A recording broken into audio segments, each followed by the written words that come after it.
শ্রাবণী মেলা তো আসছে,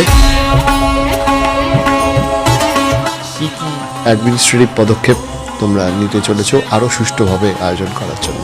আমি খুব খুশি, এটা আমি খুব আনন্দিত যে এবারে শ্রাবণী মেলাটা এই পশ্চিমবঙ্গ সরকার জাতীয় উৎসব হিসেবে ঘোষণা করেছে। জলযাত্রীরা আছেন তাদের সুবিধার জন্য একটা বড় ব্যবস্থা নেওয়া হচ্ছে। এর জন্য ধন্যবাদ জানাই সরকারকে এবং আমাদের রাজ্যের মুখ্যমন্ত্রীকে।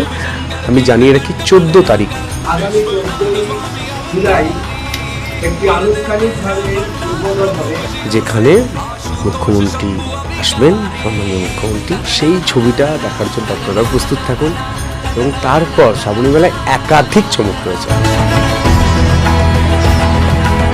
আমি একটাই অনুরোধ করব প্রত্যেককে, আপনাদের প্রত্যেকের সহযোগিতা আমরা কামনা করছি। আপনারা আসুন, যে কোনো সমস্যা হবে হেল্পলাইন নাম্বার থাকবে, পুলিশ থাকবে এবং প্রশাসন থাকবে।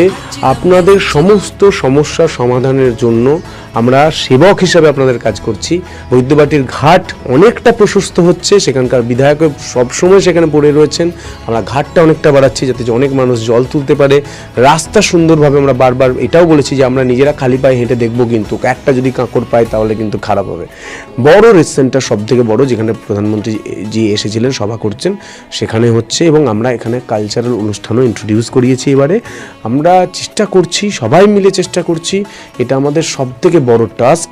আমরা সাকসেস করার চেষ্টা করছি, আপনাদের সহযোগিতা কামনা করছি।